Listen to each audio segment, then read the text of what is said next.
The structural architecture of the orbital command deck aboard the 3rd Vanguard Fleet's flagship was designed to project absolute mathematical dominance. Commander Vorn stood with his heavy, armored hands clasped firmly behind his back, his silver-plated boots locked into the magnetic floor plates as he stared through the panoramic viewport at the shifting emerald expanse of Planet X-412 below. The planet was a swirling mass of high-density ironwood canopies and volatile atmospheric rifts, a world so fiercely unyielding that the Galactic Coalition's High Command had categorized it under a permanent, triple-tier biometric warning code. In the logistics logs, it was simply known as an apex sector, a biological furnace where evolution had abandoned all subtlety in favor of raw, carbon-plated violence. Beside him, the high-frequency hum of tactical display consoles filled the command deck, cycling through thousands of real-time diagnostic sweeps. Strategic analyst Kale tapped a clawed finger against a glass touch interface, causing a complex geometric projection of the planet's southern hemisphere to rotate smoothly in the air between them. The digital overlay was crowded with pulsing crimson indicators, each representing a localized concentration of high-frequency seismic activity beneath the dense forest floor. Every sensor wave they pushed into the atmosphere returned the same definitive conclusion. The ecosystem wasn't merely surviving, it was actively processing data. The orbital telemetry is completely verified, Commander, Kale stated, his voice carrying the precise, synthesized rhythm of an officer who viewed planetary surfaces as administrative problems to be solved. The native flora has completely saturated the primary landing vectors in Sector 4. The iron-infused wood in that specific valley contains a mineral density that will deflect standard kinetic clearing charges, which means our heavy engineering division will have to establish the listening post manually. More importantly, the advanced radar arrays have just confirmed 3 distinct thermal blind spots moving through the subcanopy within a 5-kilometer radius of our intended drop site. Vorn turned his head slowly, the optical lenses of his MKX tactical helmet whirring quietly as they adjusted to the sharp blue light of the holographic display. Identify the structural parameters of those blind spots, analyst, he commanded, his deep baritone amplified by his armor's external speaker matrix. We are not dropping an elite platoon of Xeno Marines into a blind engagement matrix. Fleet Command requires that deep space listening post to be fully operational within 3 solar rotations to track the outer rim networks, and I will not allow local wildlife to disrupt our deployment timetable. The thermal signatures match our baseline profile for the * Gorgon Stalker, sir, Kale replied, adjusting the display zoom to reveal a wireframe model of a terrifying, 9-foot-long hexapedal predator covered in thick, overlapping chitin plates that resembled shards of cooled volcanic glass. The creature utilizes a highly specialized form of biological camouflage that absorbs 98% of standard infrared radiation, making it virtually invisible to the naked eye under the thick jungle canopy. According to our planetary manual, it tracks targets entirely through low-frequency acoustic reception and ground-based seismic waves. It doesn't need to see us, it simply listens for the structural friction of anything moving across the topsoil. Vorn let out a short, mechanical grunt of amusement, his armored shoulders shifting slightly under the massive weight of his titanium shoulder pauldrons. Then the Valerie design teams have provided us with the perfect countermeasure, he said, tapping the reinforced armor plate on his chest where the active seismic sonar array was housed.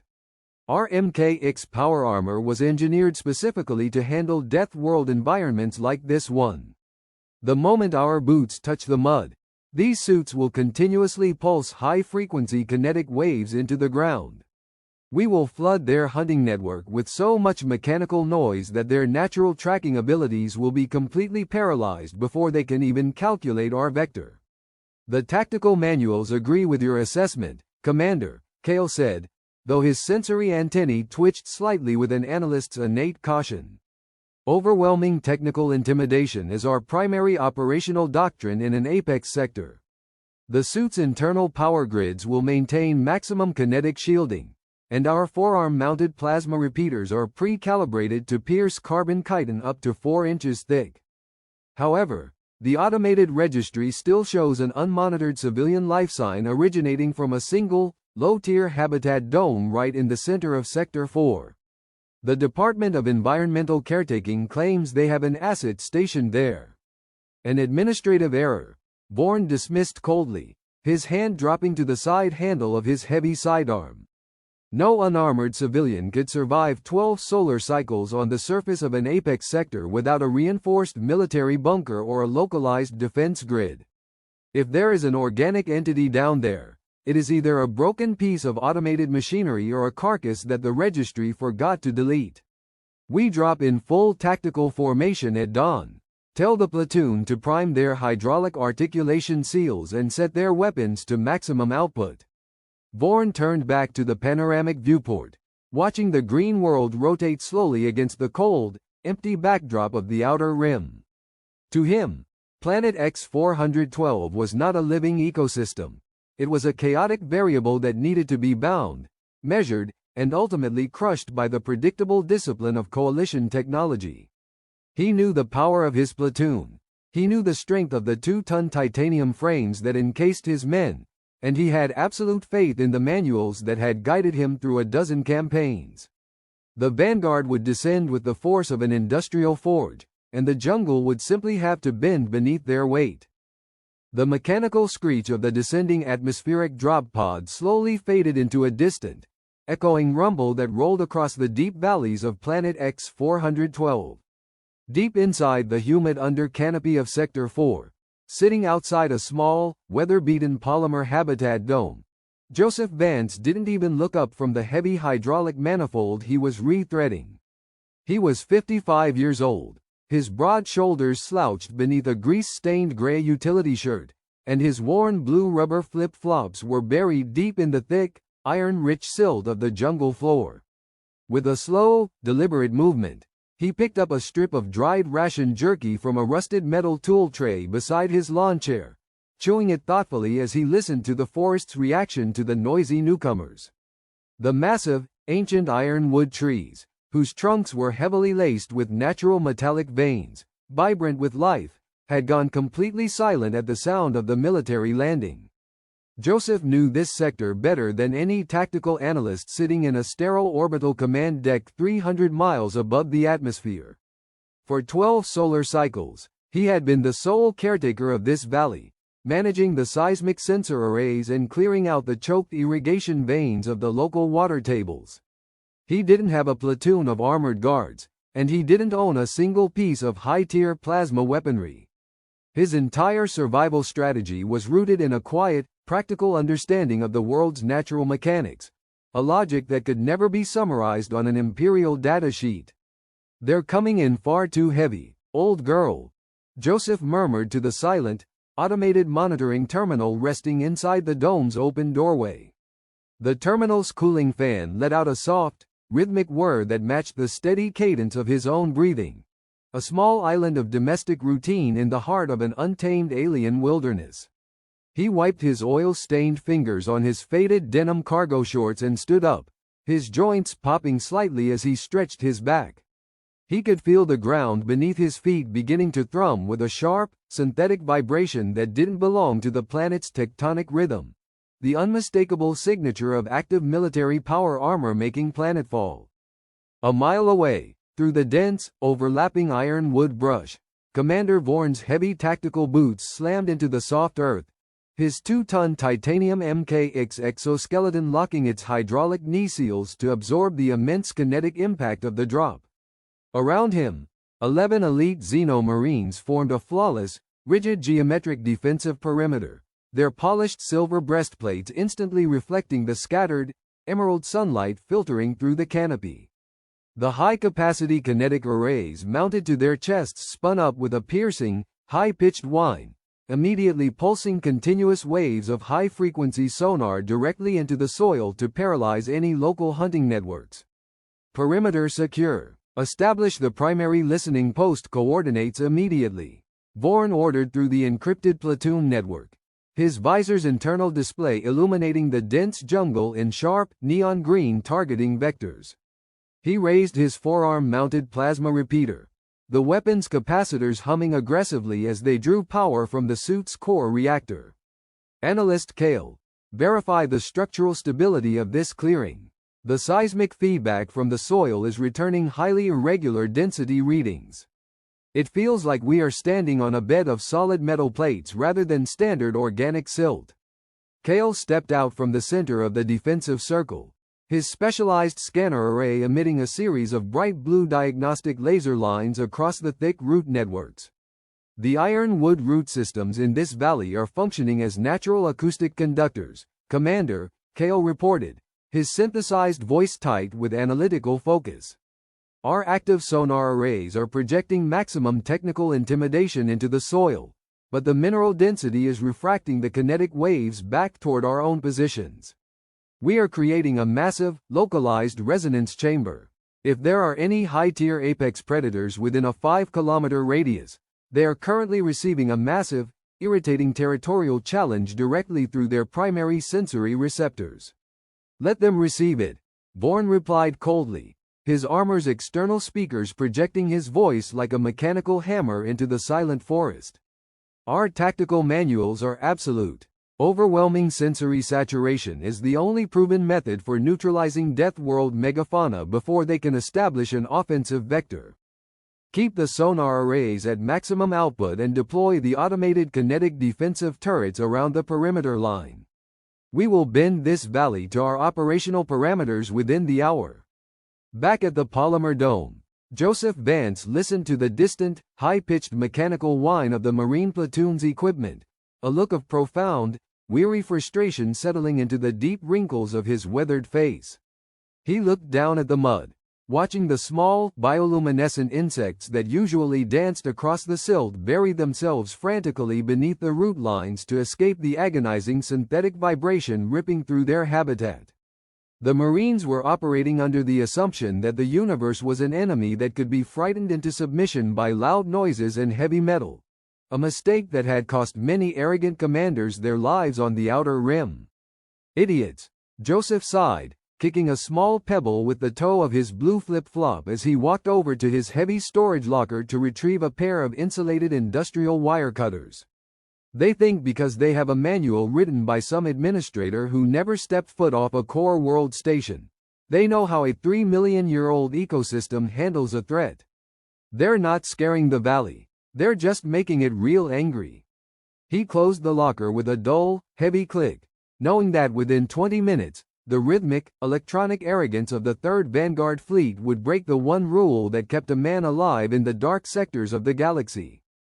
The high-pitched electronic whine of the military power armor became an unbearable friction in the quiet jungle air as the elite platoon converged on the small clearing surrounding Joseph Vance's civilian habitat dome.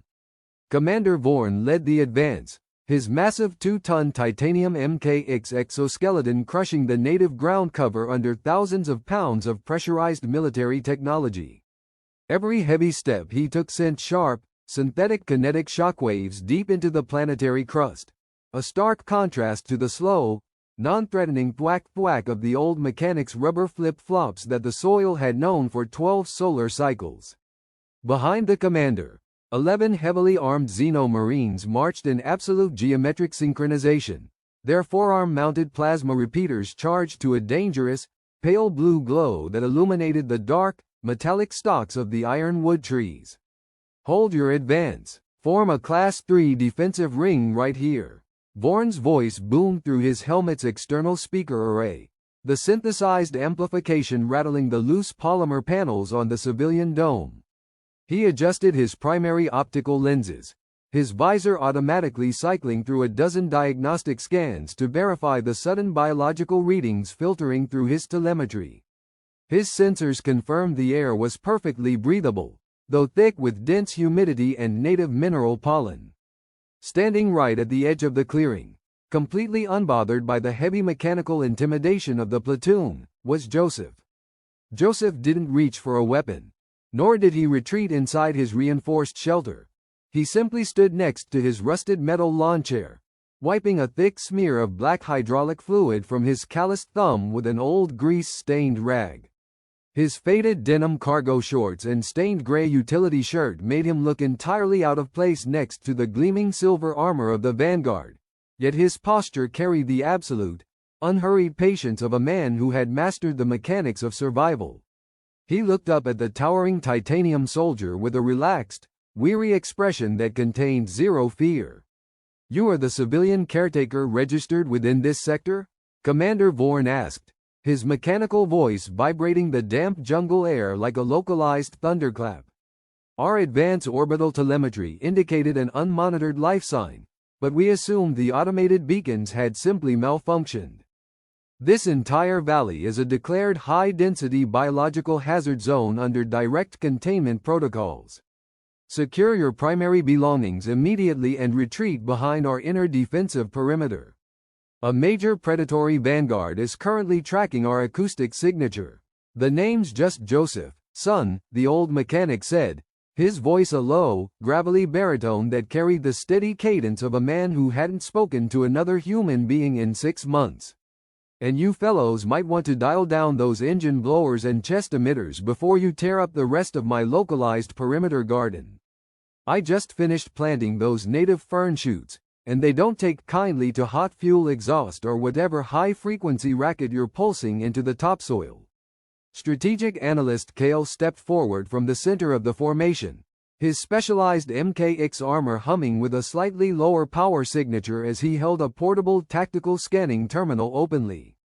"Our active sonar networks are fully optimized for Death World defense, civilian," Kale interrupted, his voice carrying the cold, analytical detachment of the core world academies. "The continuous kinetic waves emitted by our chest plates are engineered to create a protective barrier. According to the strategic manuals compiled by the Valerie design teams, any native apex predator that attempts to navigate through this acoustic field will experience severe neurological disorientation, forcing them to retreat." Joseph let out a short, dry laugh, pulling his rag out of his pocket to point it directly at the pulsing blue emitter glowing brightly on the center of Kale's silver chest plate. "The Valerie design teams built those suits inside a cleanroom on a station that hasn't seen a real predator in 10,000 years," Joseph muttered, his rubber flip-flops making a soft, wet squelch as he shifted his weight. "They think a living animal reacts like a computer program. They don't understand that when you flood a Gorgon stalker's nesting ground with a steady, rhythmic humming sound, it doesn't get confused or scared. It thinks an invading alpha male just walked into its backyard and started shouting a direct territorial challenge. You aren't building a wall, son. You're ringing a dinner bell with a loudspeaker. Our defensive parameters are absolute," Commander Vorn stated firmly, his heavy armor automatically shifting into a wide, anchored combat stance as his tactical HUD began to register a subtle shift in the baseline environmental telemetry. "We do not alter our tactical footing or compromise our defensive perimeter based on the behavioral theories of an unarmored scrapper who lives in a polymer tent. My men are trained for overwhelming force synchronization. If the acid approaches this clearing with hostile intent, we will neutralize it using standard plasma suppression fire. Well, you've got 12 suits running at maximum output, 12 weapons drawing direct core power, and 6 automated turrets spinning like tops," Joseph said, walking slowly back toward his rusted metal lawn chair with that distinct, slow thwack-thwack sound echoing from his blue flip-flops. He sat down with a familiar creak of old metal springs, leaning his head back against the polymer wall of his dome. "That's a whole lot of moving parts to keep track of when the engine finally backfires. Just try not to scratch my siding when the big guy decides to come down and see who's making all the noise." The 12 Marines ignored the old mechanic completely, finishing their defensive ring with textbook perfection as the automated turrets continued their erratic, high-frequency sweeping patterns. The air in the valley grew increasingly thick, the humidity hanging like a wet blanket over the silver-plated platoon as their armor's internal cooling vents worked double time, emitting a low, continuous hiss that blended with the deep, mechanical rumble of the planet's newest, most intrusive tenants. The steady, low-frequency chiming inside the Marines' tactical helmets suddenly accelerated into a sharp, high-pitched warning tone that pulsed directly into their auditory canals. The digital tactical displays inside their visors flickered rapidly, shifting from calm green diagnostic lines to flashing amber alerts as the perimeter tracking sensors locked onto a massive, fast-moving displacement within the dense ironwood undergrowth. The thick, metallic leaves of the native brush parted with a heavy, scraping sound that sounded like iron filings sliding across a sheet of rusted steel. A moment later, the towering silhouette of a full-grown Gorgon stalker emerged from the shadows into the open clearing, its 6 powerful, carbon-plated limbs churning through the deep mud with a terrifying, rhythmic agility. The predator was immense, its 9-foot-long torso completely encased in overlapping, obsidian-black chitin plates that seemed to absorb the ambient sunlight, making its exact boundaries difficult for the organic eye to track. Its flared sensory ridges along its heavy skull panned slowly across the clearing, twitching violently as they caught the continuous, high-frequency kinetic vibrations emitting from the Marine's MKX power armor. Its massive, unhinged jaw opened slightly, revealing rows of serrated, carbon-infused teeth that dripped with a clear, highly acidic digestive enzyme that hissed loudly as it touched the wet grass. The beast was tensed, its front-digging claws tearing deep furrows into the silt as it fixed its focus entirely on the tight circle of silver-plated soldiers. Targets locked. Engagement matrix primed. Commander Vorn shouted through the encrypted platoon network, his heavy titanium armor automatically cycling into a wide, braced combat stance to absorb the immense kinetic recoil of his weaponry. The hydraulic seals along his knees and hips locked down with a sharp, pneumatic hiss, and the high-output capacitors on his forearm-mounted plasma repeater began to whine aggressively as they drew raw power directly from the suit's core. All units, concentrate fire on the primary joint clusters. Do not allow the acid to breach the inner defensive ring. Keep your seismic pulses at maximum capacity to disrupt its neural tracking. The sudden mechanical whines of 12 elite power armor suits charging their weapons simultaneously filled the clearing with a high-pitched, electronic cacophony. To the Gorgon stalker, this sudden escalation of acoustic energy wasn't a warning or a deterrent. It was a direct, unmistakable territorial challenge from a rival alpha predator that had just invaded its nesting grounds and claimed its valley. The beast's obsidian scales immediately rattled together with a sound like snapping dry bone, and it lowered its massive head, its powerful rear limbs flexing as it prepared to launch its 2-ton body into a devastating, unstoppable forward charge directly toward the center of the defensive line. "Hold your fire! Hold your damn fire, you absolute lunatics!" Joseph's voice suddenly cut through the clearing, his unhurried baritone surprisingly loud and resonant despite the mechanical roar of the armor and the high-pitched whine of the weapon capacitors.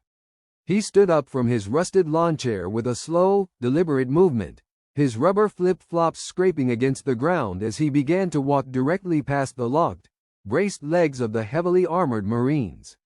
He moved completely out into the open space, positioning his unarmored body directly between the platoon's loaded plasma weapons and the tensed, roaring apex predator. Commander Vorn's internal targeting system immediately flashed a bright crimson warning code across his visor as the civilian caretaker stepped directly into the pre-calculated trajectory of the plasma repeaters. "Joseph, fall back immediately!"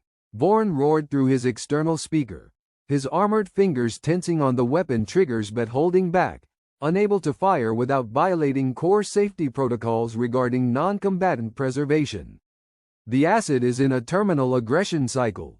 Your organic structure will be completely vaporized by the plasma spread if you remain within the firing lane.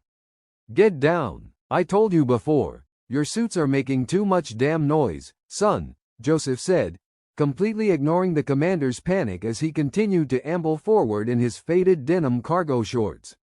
He didn't rush his movements, keeping his posture entirely relaxed, his shoulders slouched and his hands hanging loosely at his sides to minimize any sudden kinetic impact on the environment. He stopped exactly 15 feet in front of the tensed, slavering beast, his worn rubber flip-flops sinking into the mud with a soft, squelching sound that was completely free of any high-frequency mechanical vibration or electronic friction. The Gorgon stalker froze mid-charge, its massive sensory ridges twitching violently as its highly sensitive seismic receptors suddenly lost track of the aggressive, rival alpha frequency that had been dominating the clearing just seconds prior. Instead, its receptors caught the low frequency, rhythmic, and completely non-threatening sound of human footsteps, a familiar acoustic signature that it had spent the last 10 years associating with something entirely different from a territorial war.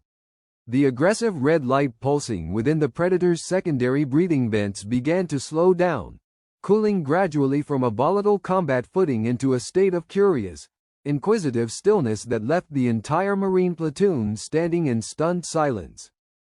The tension hanging in the thick, humid air of the clearing was palpable as the 9-foot apex predator lowered its massive, obsidian-plated head to within inches of Joseph's face. Commander Vorn's tactical interface continued to flash erratic warning codes, his internal computer core completely unable to process why a terminal aggression cycle had suddenly flattened out into a state of absolute, motionless stillness. Behind him, the 11 Marines remained locked in their braced combat positions, their forearm-mounted plasma repeaters humming with a dangerous, high-capacity charge that illuminated the mud in a pale blue glow. No one breathed. The only sound in the valley was the low, rhythmic mechanical hiss of the suit's overstressed cooling vents. You see, the primary mistake your Valerie design teams made when they wrote those tactical manuals was a complete lack of field testing, Joseph said, his gravelly baritone remaining level, slow, and completely conversational as he looked directly into the dark, multifaceted eyes of the tensed beast. He didn't raise his hands, keeping his posture entirely relaxed as his blue rubber flip-flops settled firmly into the wet silt. They assumed that just because an organism has a mouth full of carbon-infused teeth and 6 limbs designed for crushing steel, its entire existence has to be based on territorial conquest. They forgot that when a creature spends 3 million years at the absolute top of its local food chain with 0 natural enemies, it doesn't spend its days looking for a fight. It spends its days looking for a way to break the monotony. Strategic analyst Kale stepped forward by a single, cautious fraction of an inch, his armored boot clicking softly against a buried iron wood root. The asset's current behavioral stance defies all established neurological mapping protocols for Class 3 megafauna, Kale muttered through the platoon network, his voice carrying a tense, synthesized tremor that betrayed his analytical confusion. According to our baseline data, the Gorgon stalker's cognitive capacity is strictly limited to predatory instinct and territorial isolation. It should have processed your lack of protective armor as an immediate, low-resistance caloric harvest. That's because your datasheets were compiled by administrators who think everything in the universe runs on a digital logic loop, Joseph replied, slowly shifting his weight to his left leg with a distinct, wet thwack from his flip-flop that caused the predator's sensory ridges to twitch in quiet fascination. For the first 6 months I lived in this valley, I stayed inside that polymer dome, watching these big guys clear out the ironwood thickets.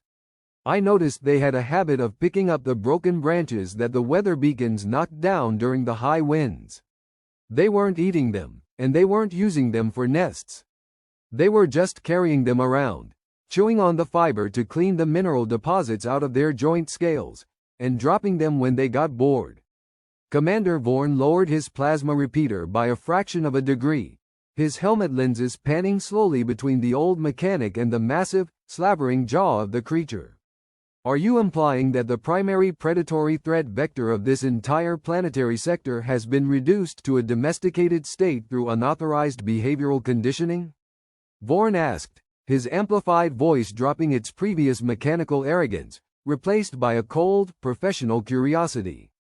It isn't domesticated, son, Joseph explained patiently, his calloused fingers reaching down slowly toward the mud-slicked grass, filtering through the broken vegetation until his hand wrapped around a thick, 3-foot-long branch of solid native iron wood that had been sheared off by the shuttle's landing pads.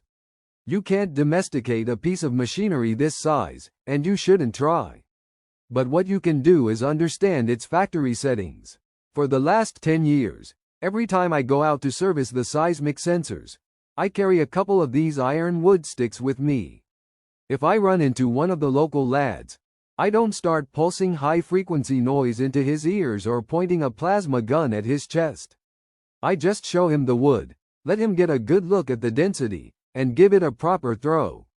The Gorgon stalker's massive tail thumped once against the wet ground, creating a dull, low-frequency boom that vibrated directly through the heavy titanium boots of the entire Marine platoon.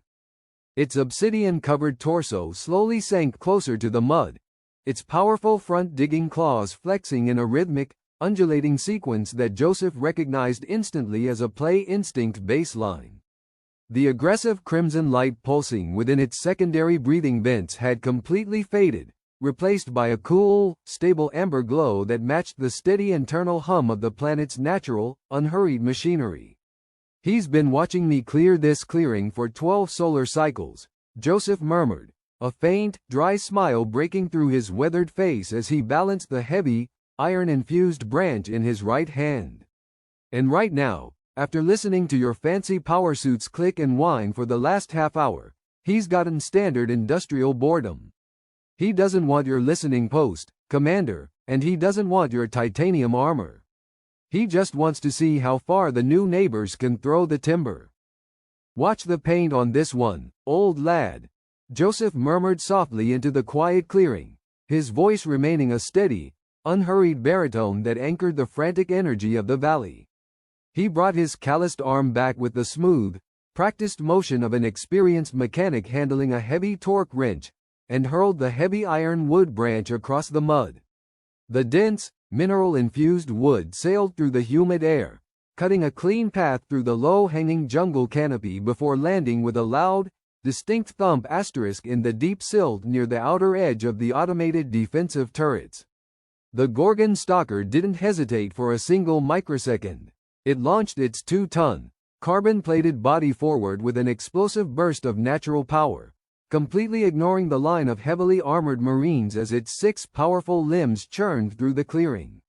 The automated kinetic turrets whirred frantically, their internal targeting matrices spinning in confused circles as the Predator moved right past their defensive boundaries, its massive tail sweeping a wave of wet mud directly across the polished silver breastplate of Commander Vorn's MKX suit.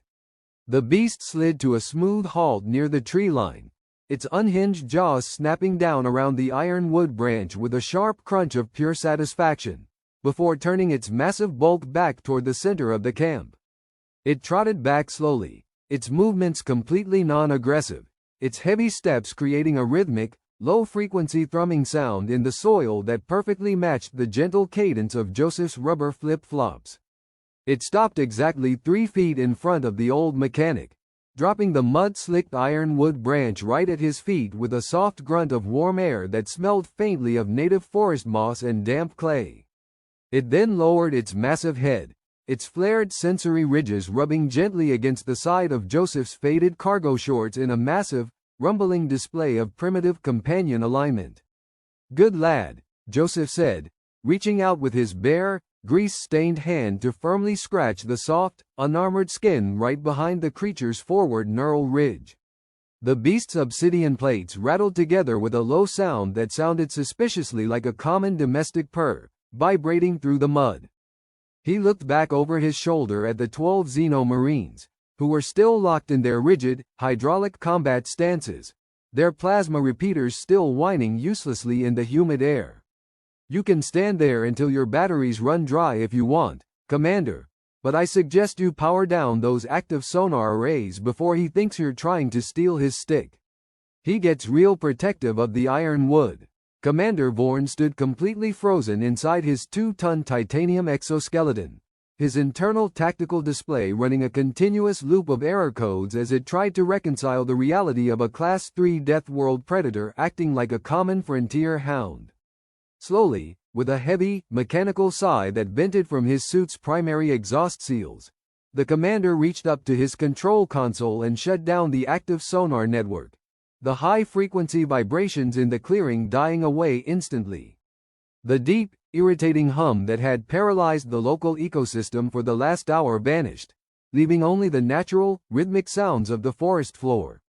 This operation is officially outside our current manual parameters, Bourne whispered through his external speaker, his heavy armored shoulders relaxing as the weapon capacitors finally spun down into silence. He looked at the old human standing in his faded clothes and worn rubber flip-flops, then down at the massive apex predator resting its head contentedly on the mud. Our strategic templates did not account for localized behavioral baseline modifications. Platoon, stand down. Power down all primary exoskeleton grids to baseline utility output. Smart move, son, Joseph said, kicking the mud-slicked stick with the toe of his blue flip-flop as the asterisk Gorgon stalker watched the movement with wide, excited eyes. The universe is full of big teeth, Commander, but most of the time, they just want to see how far you can throw the wood. Now if you'll excuse us, we have a few more rounds to finish before my dinner gets cold, and you boys have a lot of hydraulic fluid to clean off my lawn.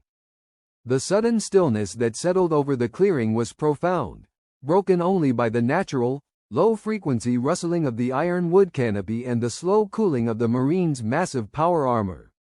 The aggressive high-pitched electronic hum that had choked the valley for the last hour had completely vanished, leaving behind the damp, earthly scent of crushed ferns and wet silt.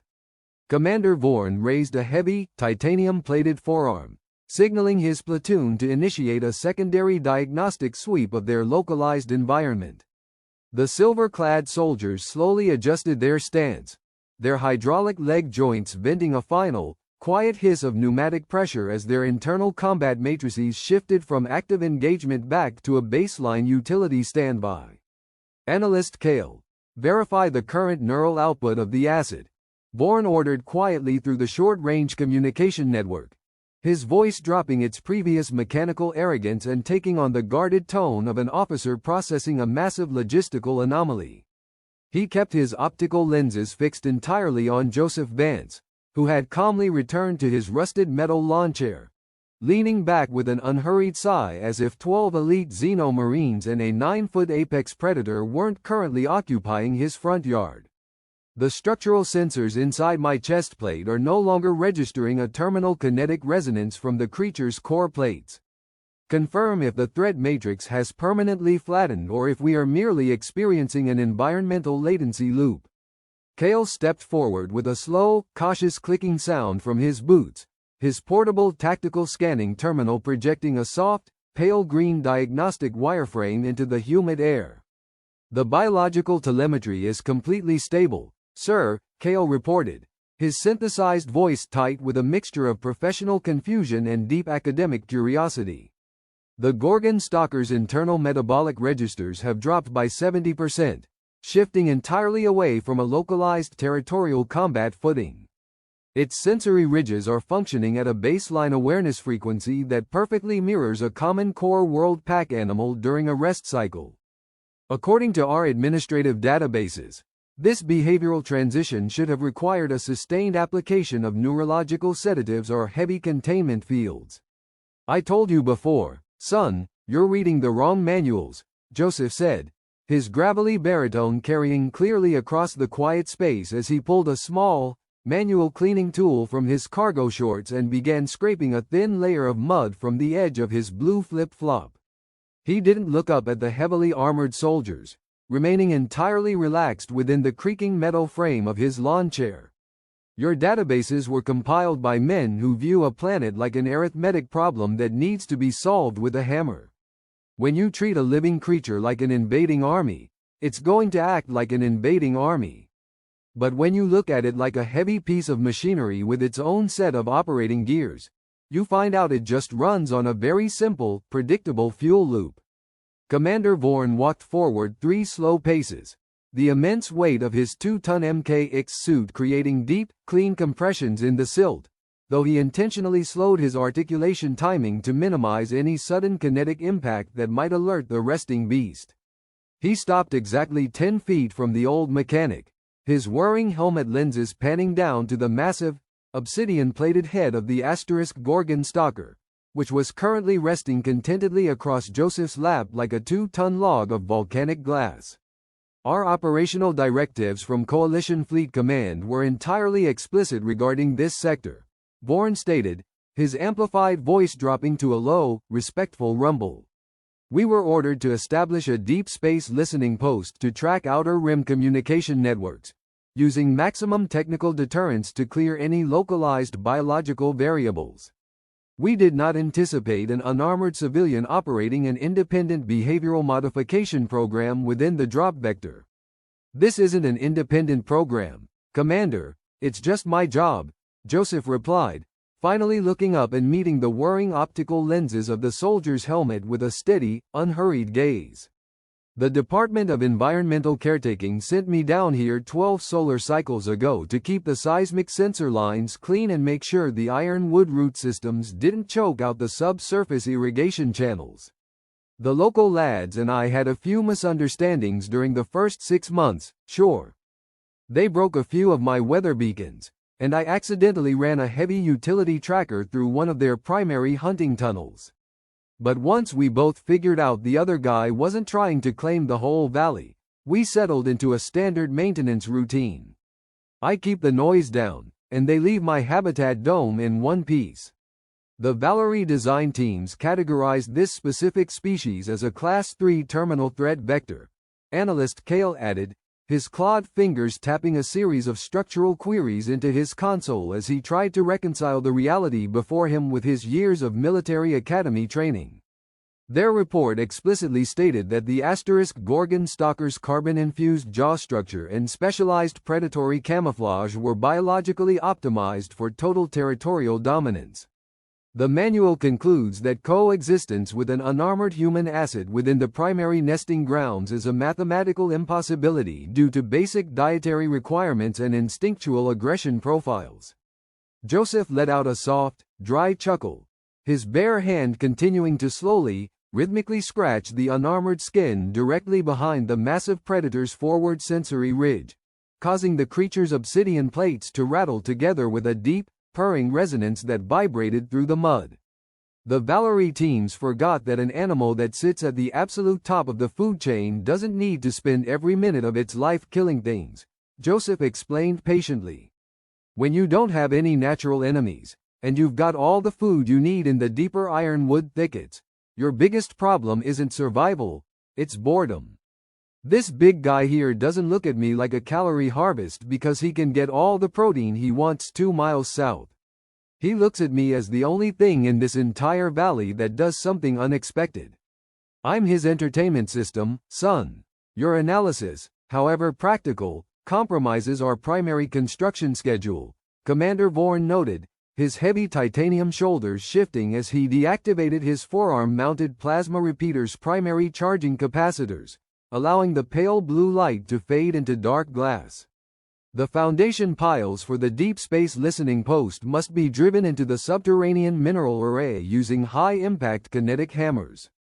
Even with our active sonar networks powered down to utility baseline, the mechanical noise generated by our engineering equipment will inevitably re-trigger the asset's territorial aggression parameters. We cannot complete our mission parameters without creating a massive, continuous acoustic disruption in this valley. Then change the way you drive the piles, Joseph said simply, leaning down to pick up the mud-slicked ironwood branch that the predator had dropped at his feet. He balanced the dense, mineral-infused timber in his calloused hand, showing the commander the high-detail textures of the wood grain. You boys are using high-frequency steel drivers because that's what the manual says to use on a core world station. But if you look at the geology of this valley, the soil is already laced with natural metallic veins. If you use a slow, low-frequency hydraulic press, something that matches the natural tectonic shifting of the planet's lower crust, these big guys won't even look up from their nests. It takes a little longer, sure, but you won't have to spend half your ammunition budget trying to shoot a neighborhood that's just trying to get some sleep. Vorn stood entirely motionless for several seconds, his internal tactical interface processing Joseph's structural suggestion through its logistical subroutines. A string of bright green telemetry data began to scroll across his visor, recalculating the construction timeline using a low-frequency hydraulic press profile instead of the high-impact kinetic hammers. The system indicated a 12% reduction in immediate structural efficiency, but a total elimination of projected biological engagement risks. The commander slowly nodded his heavy helmet, his mechanical arrogance completely replaced by the cold, practical discipline of a seasoned vanguard leader who knew a superior tactical modification when he saw one. Analyst Kale, contact the orbital supply transport immediately, Bourne commanded, his voice carrying a firm, definitive tone that signaled the official end of the tactical standoff. Order the engineering division to reconfigure our secondary landing crates. I want all high-impact kinetic clearing charges swapped out for low-frequency hydraulic press modules before the second wave drops at dawn. We will adjust our operational footprint to match the localized baseline parameters of this valley. The red-streaked sun began to dip behind the jagged, ironwood canopy, casting long, bruised purple shadows across the clearing that seemed to stretch and twist like living things.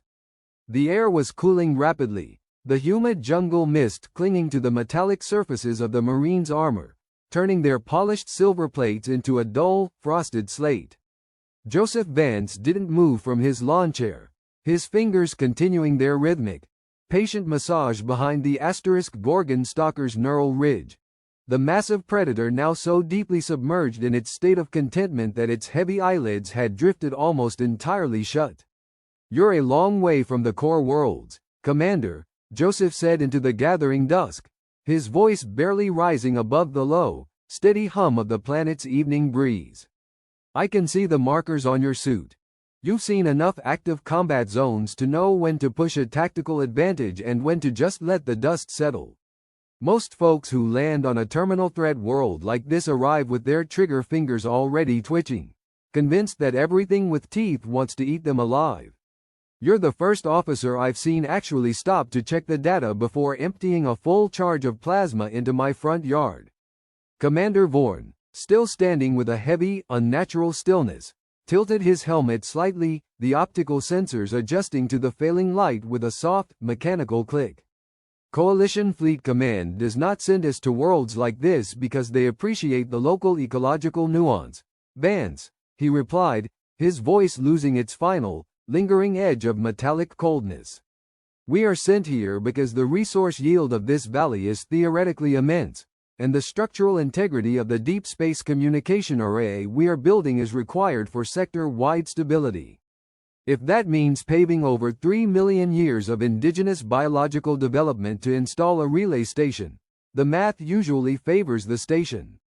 "Math is funny like that," Joseph remarked, a faint, wry smile touching his weathered lips. "It tells you exactly what you're gaining in efficiency, but it never bothers to mention what you're losing in the process. You tear up this valley, you lose the natural ironwood filtering systems, which means the water table is going to turn saline within 3 seasons. You kill off the asterisk Gorgon stalker populations, and the ironwood thickets will grow so dense that the seismic sensors you're installing won't be able to register a planetary crust shift until it's already tearing your station apart.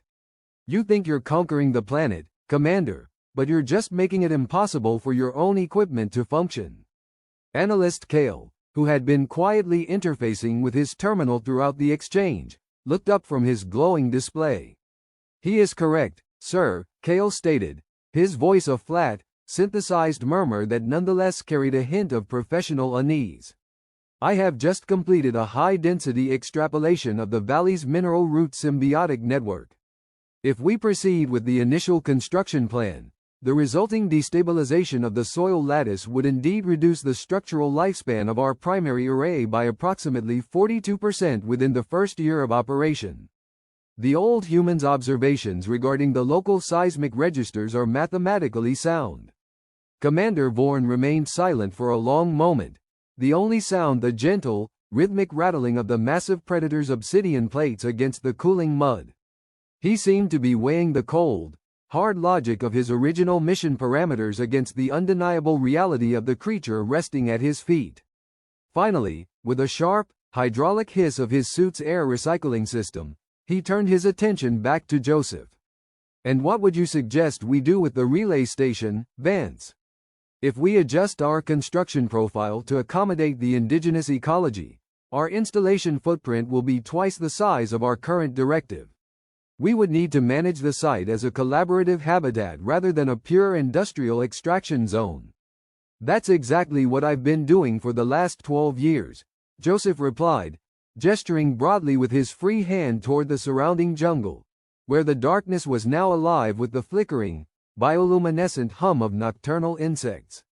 You don't need to turn this place into a factory, Commander. You just need to build around the ecosystem instead of through it. The ironwood thickets are naturally conductive. You can run your primary power lines directly through the root networks without digging a single trench. Use the ridge lines for your dish arrays, and keep your primary heat vents away from the nesting zones. These lads aren't looking for a war, and they're certainly not interested in your communication protocols. They just want their territory left in a state where the ironwood grows straight and the ground stays stable. A collaborative habitat, Bourne repeated, the words sounding alien and uncomfortable on his synthesized tongue. My command would view such an arrangement as a gross deviation from established colonial protocol. They expect a report of total environmental pacification. Then change the report, Joseph said, his tone softening, losing its slightly combative edge.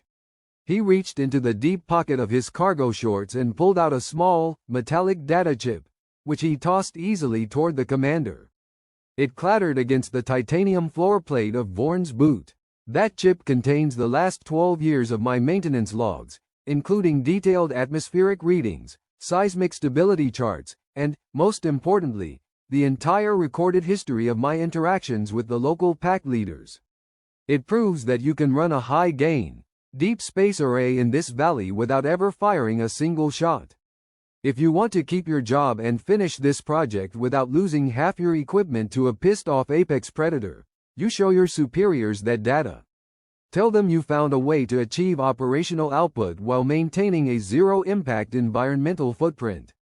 Even the most hard-nosed admiral in the coalition fleet appreciates a clean, cost-effective success story. Bourne reached down, the massive, clunky fingers of his power suit easily pinching the tiny data chip from the mud. He carefully slotted it into an external port on his forearm, and for several moments, the clearing was filled with the faint, whirring sound of rapid data ingestion. The commander's optical lenses brightened as they pulsed with the incoming information, his tactical HUD flooded with 12 years of meticulously documented, unarmored existence on a world that the rest of the galaxy considered a hellscape. You have been here alone for 12 solar cycles, Bourne finally said, his voice surprisingly soft. The mission parameters for a remote station technician usually mandate a rotation back to the core every 2 years for neurological stability and psychological recalibration. Your record indicates you have been entirely off-grid, with zero communication with the colonial administration for over a decade. How have you maintained such operational clarity? Joseph shifted in his chair, the predator finally lifting its massive head from his lap and letting out a low, satisfied snort that sent a cloud of mist into the cold air. Clarity comes from realizing that you're not the main character, Commander, the old man said, his eyes scanning the darkening sky, where the first stars of the outer rim were beginning to pierce the thick, violet atmosphere. I'm not here to conquer, and I'm not here to survive. I'm just here to make sure the sensors work and the ground stays put. When you strip away the ambition, the conquest, and the desperate need to prove you're the smartest thing in the valley, the world actually starts to talk back to you. You stop seeing these creatures as monsters and start seeing them as the residents. And once you're a neighbor, life gets a whole lot simpler. Commander Bourne took a slow step back, his heavy boots no longer digging into the silt but resting firmly on the reinforced surface of the clearing. He looked around at his platoon, then down at the old man in the blue flip-flops who had turned an apex predator into a house pet simply by offering it a stick and a bit of respect. For the first time since the dropship had touched down, the commander's posture lost its rigid, military artificiality. He looked like a man who had suddenly discovered that the map he had been following his entire life was completely and utterly wrong. The second wave will arrive at 0600 hours, Bourne stated, his voice now crisp and decisive, stripped of all internal hesitation. We will adjust the construction footprint as you suggested. We will initiate the low-frequency hydraulic protocol, and we will classify this entire valley as a restricted research and observation zone, which, under current coalition statutes, will effectively grant you total oversight of all incoming personnel movements. You will no longer be an isolated caretaker, Vance. You will be the primary environmental liaison for this entire planetary sector. Just make sure your boys know how to throw a stick. Joseph replied with a tired, genuine grin, leaning back into his chair as the asterisk Gorgon stalker let out a final, rumbling sigh and curled its massive bulk around the base of the lawn chair. And tell them to leave the high-frequency hammers on the ship. The noise really ruins my dinner.